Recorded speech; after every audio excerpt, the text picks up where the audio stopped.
Hi friend, science की एक और सीरीज़ में आपका स्वागत है दोस्तों। साइंस से इससे पहले मैंने बहुत सारी सीरीज़ें आपको करवा रखी है। अगर आपने वो नहीं देखी है तो ज़रूर उनको जाके देखना। दोस्तों, टाइम मैं आपका ख़राब नहीं करूँगा, मैं सीधा शुरू करता हूँ। सर्वाधिक महत्वपूर्ण भोजन उत्पन्न होता है तो कहाँ से? जड़ों से, तनों से, फलों से। तो दोस्तों, अपन को फलों से सबसे सर्वाधिक महत्वपूर्ण भोजन प्राप्त होता है।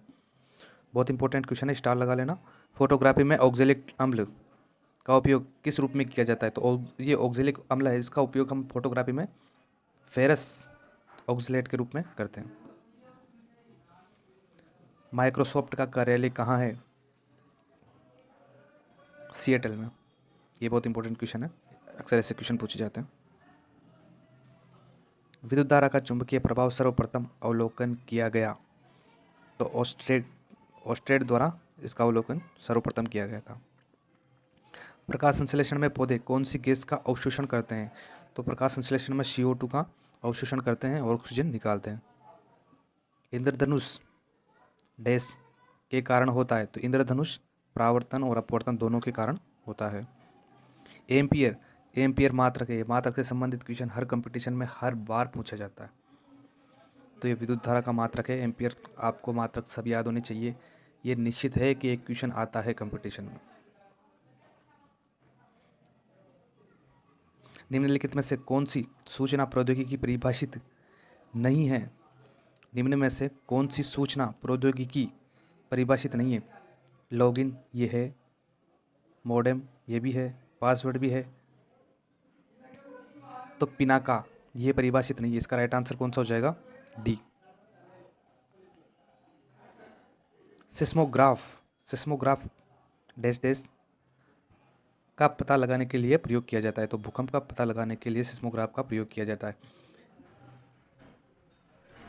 कौन सी दवा पादप की छाल से प्राप्त होती है? बहुत इंपॉर्टेंट क्वेश्चन है और बहुत सिंपल क्वेश्चन है और हर बार पूछा जाता है। कुनेन।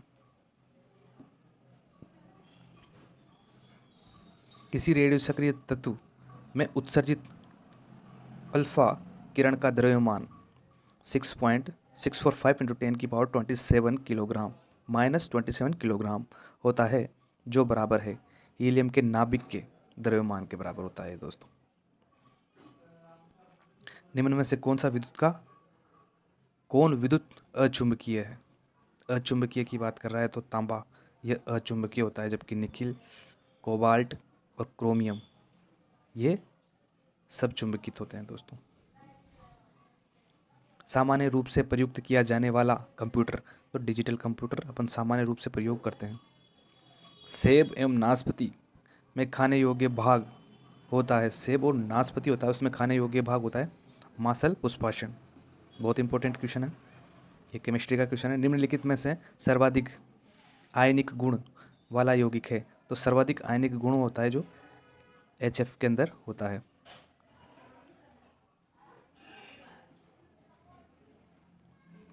गैस इंजन की खोज किसने की? तो डेमलर द्वारा गैस इंजन की खोज की गई थी। दोस्तों इसके अंदर विज्ञान, प्रौद्योगिकी, केमिस्ट्री, फिजिक्स, बायो सबके क्वेश्चन मिला के मॉडल पेपर ये बनाया गया है। बहुत इंपॉर्टेंट है, इसी प्रकार का मॉडल पेपर आता है, इसी प्रकार का पेपर आपके कंपटीशन में देखा जाता है। ये जो 20 क्वेश्चन है रीट के लिए बहुत इंपॉर्टेंट है। सेम ऐसा का ऐसा ही पेपर वहाँ पे आता है। हो सकता है कुछ क्वेश्चन सिंपल ज़्यादा आ जाते हैं वहाँ पे, पर दोस्तों सिंपल क्वेश्चन आप वैसे भी कर लोगे। आप उनको पढ़ोगे नहीं ना तो भी कर लोगे, क्योंकि जो सिंपल है, जो आपको पता है, जो बचपन से पढ़ते आ रहे हो, तो आप उनको, मुझे नहीं लगता कि नहीं कर पाओगे। तो दोस्तों थोड़ा कुछ लेवल का क्वेश्चन करने में आपका ज़्यादा फ़ायदा है। जो आता है उसको पढ़ने से सिर्फ आपका टाइम ख़राब होगा, जो नहीं आता उसको पढ़ने से आपका सिलेक्शन होगा। दोनों बातें बहुत इंपॉर्टेंट है, ध्यान रखना। मानव शरीर में अनिवार्य एमिनो अम्लों की संख्या होती है, जो अनिवार्य होते हैं मानव शरीर के लिए, वो 20 होते हैं। दोस्तों ये क्वेश्चन मैंने पहले भी करवाया है, अगर आपने मॉडल पेपर नहीं देखा है तो देखना ज़रूर। श्रव्य परिसर की ध्वनि तरंगों की आवृत्ति होती है, तो जिनको हम सुन सकते हैं उनकी आवृत्ति होती है 20 से 20,000 हर्ट्ज। जीव द्रव्य जीवन का भौतिक आधार है। बहुत इंपॉर्टेंट परिभाषा है, ये किसने दी थी? जीव द्रव्य जीवन का भौतिक आधार है, यह परिभाषा किसने दी थी? तो ये हंसले के द्वारा दी गई परिभाषा है। समुद्री घोड़ा किस वर्ग का उदाहरण है? तो दोस्तों जो समुद्री घोड़ा होता है ये मत्स्य वर्क का उदाहरण होता है। तो दोस्तों आपको कैसी लगी ये 20 क्वेश्चनों की सीरीज़? बाकी 10 क्वेश्चन आपके रीट वालों के जो आते हैं वो आते हैं शिक्षण विधियों के। शिक्षण विधियों के क्वेश्चन मैं आपको टाइम मिलेगा तब ज़रूर करवाऊँगा। बाकी आपको साइंस पे फोकस करना है, इसमें आपको पूरे में से पूरे नंबर लाने हैं। शिक्षण विधियों में आपके आधे नंबर तो वैसे भी आ ही जाएंगे। 30 में से 25 प्लस नंबर अगर आप लाते हो हर कंपटीशन में, तो मुझे हर पार्ट में, दोस्तों कंपटीशन नहीं, 5 पार्ट होते हैं, तो 5 में जैसे साइकोलॉजी में 25 प्लस लाते हो, हिंदी में 25 प्लस, संस्कृत में या इंग्लिश में 25 प्लस, मैथ में 25 प्लस, तो दोस्तों आपका सिलेक्शन कोई नहीं रोक सकता। और कोशिश यही करो कि हर पार्ट में 25 प्लस आप लाओ।